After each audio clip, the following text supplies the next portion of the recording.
Coach Driving Diaries number 8. Now, if you watched number 7, you may remember me saying that I'm doing another Young Voices trip, but to the NEC, not the O2. And that trip is this one. So we're covering this because it's not double manned, it's single manned this time. So again, the rules are different and the format's a little bit different how we do it as well. So I'm up at 8:20 in the morning, usual routine, coffee, breakfast. Didn't record it this time, completely forgot to, but you get the idea by now anyway. Starting my car up about 9:15, I think, thereabouts. And then taking the cover off the screen. Thought it was going to be a cold icy night, so I thought about the frosted window. Turned out I didn't need it, but oh well, it's there just in case, isn't it? So, went to the garage en route and then made it to the yard. You can see my coach isn't here. Well, that's a good thing. My coach isn't meant to be here. It's doing a school run at the moment.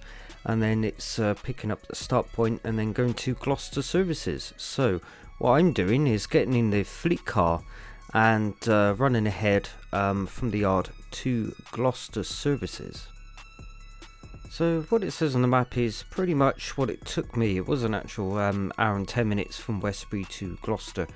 So the idea of running the car is not for driving hours, but more like the working time day, because obviously single manned, I'm still down to the 15-hour rule. So I can't do schools and this whole duty in 15 hours. So we got to these services.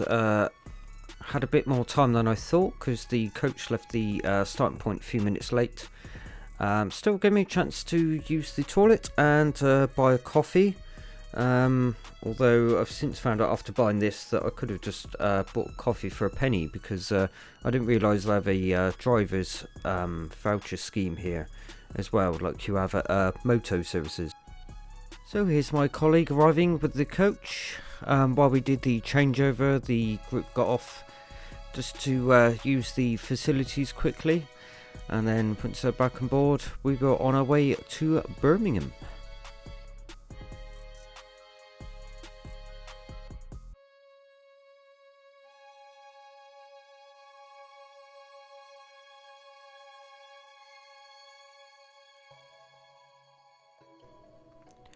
Now, getting to the NEC from here is probably one of the easiest routes.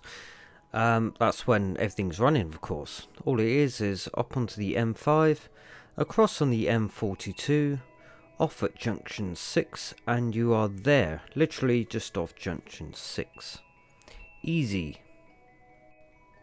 So from here it's about an hour and 10, hour and 20 minutes to the NEC, roughly, if I remember rightly. So we'll speed up this journey somewhat. But while we're running through this time lapse, something I was going to mention, what I should have done while we're doing the changeover was record me putting the tachograph in. Because basically, when I put the tacho in, I'm not going to put a manual entry from rest that I normally do, like you've seen the other videos. What I do is I backtrack the manual entry to 9:45, which is when I started at the yard. This is because I need to record other work from the yard to Gloucester. You can't just put your tachograph in and just say you've had rest until then, because DVSA will want to ask questions like, how did you get to Gloucester then?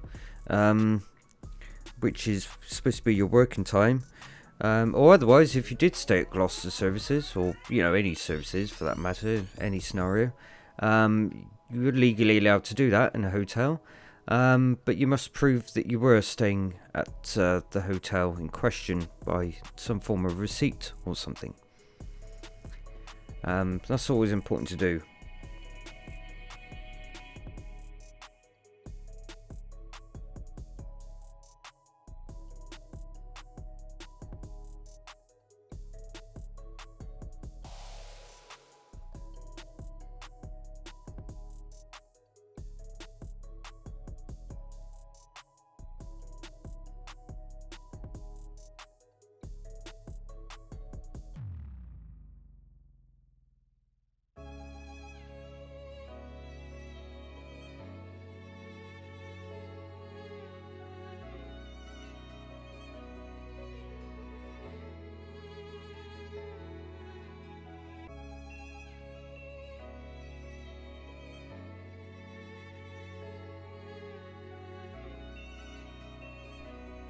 So here we are, arriving at the NEC in good time. My intentions here was, once I parked up, I was going to lock the coach and then wander off to either the airport or maybe even the city, get a train there. But as DVSA was there, I thought I'd better wait around in case they needed to do a vehicle check or taco check. But despite walking around a few times, didn't show any interest. So bumped into a friend I know from another operator. Then we decided we were just going to take a walk to the airport viewing area.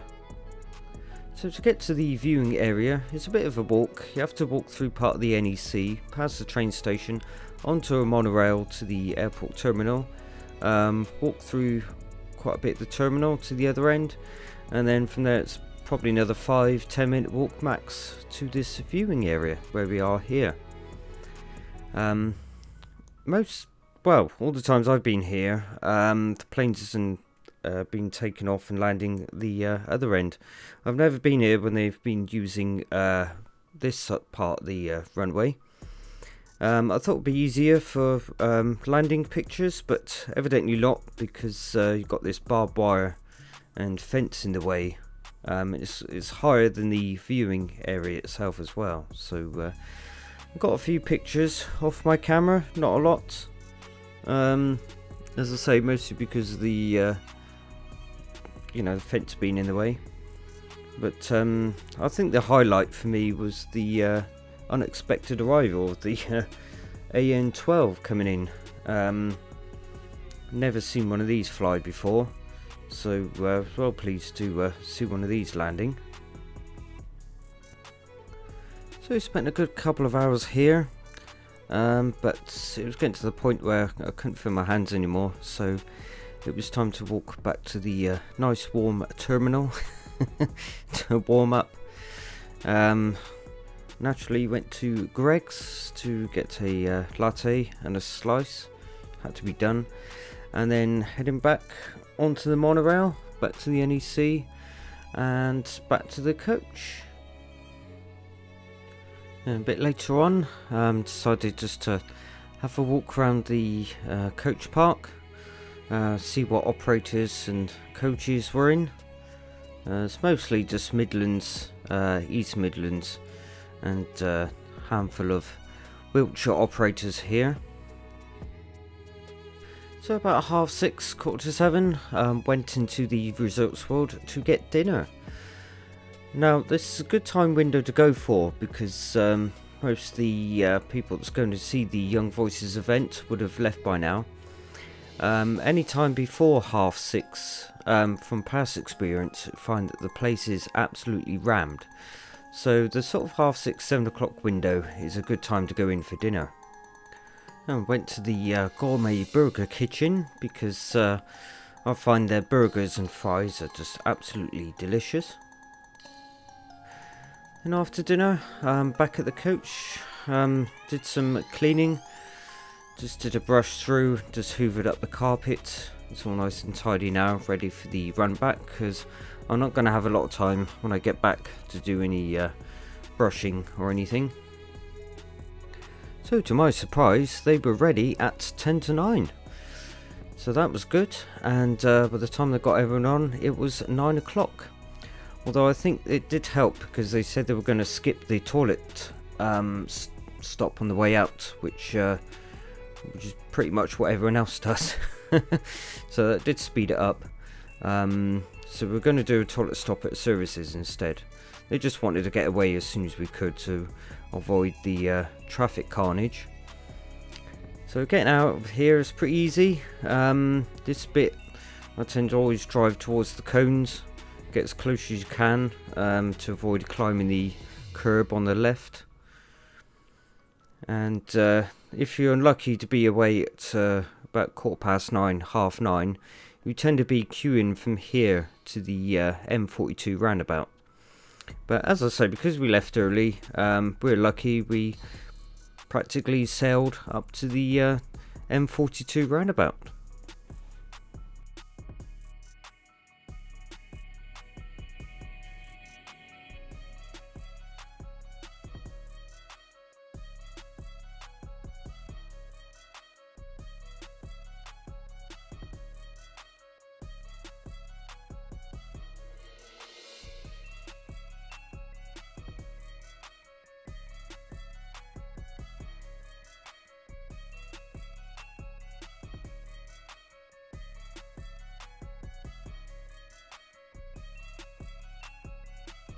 So we've got onto the M5 OK, and just making a stop now at Gloucester Services so that they could have a quick toilet stop.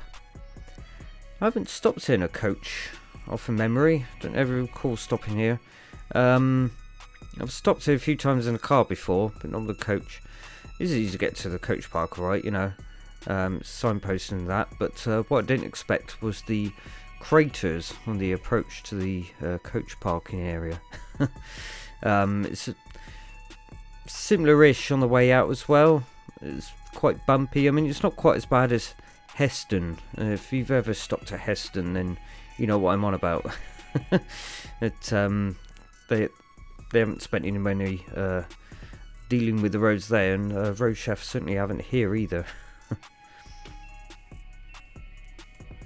So after here, it's just a simple run down the M5, M4, and then the A46 heading south down to the destination. And had no night closures to worry about either. So just dropped off and now heading back to the yard. Doing a reverse to turn round into this side road, which is unlit, so it makes it a little bit difficult. Also on an incline as well, but I'm turning left off the incline into this side road, so when I'm facing at right angles with the road, the coach is slightly tilting sideways, not a lot, but I can feel it tilting to the right as well. Putting the ferry lift up just in case the front left corner catches on the road. Probably won't, but it's best. I thought it was best just to put it up anyway.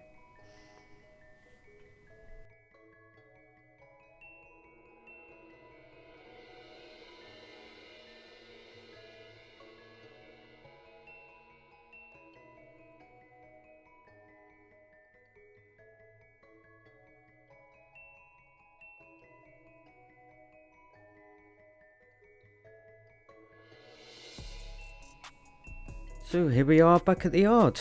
Not going to do much tonight. Parking the coach up, quickly do the seat belts, and that'll do. I did pick up a handful of litter when I was at the school. Wasn't a lot anyway. It was just a handful of wrappers, if that.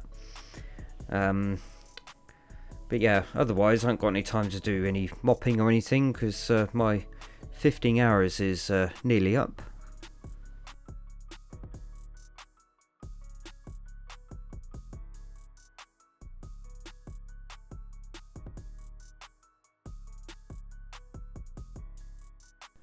So there we are, finishing bang on midnight. With just 15 minutes to spare. So that's a total shift time of 14 hours and 45 minutes. But still, a very good day.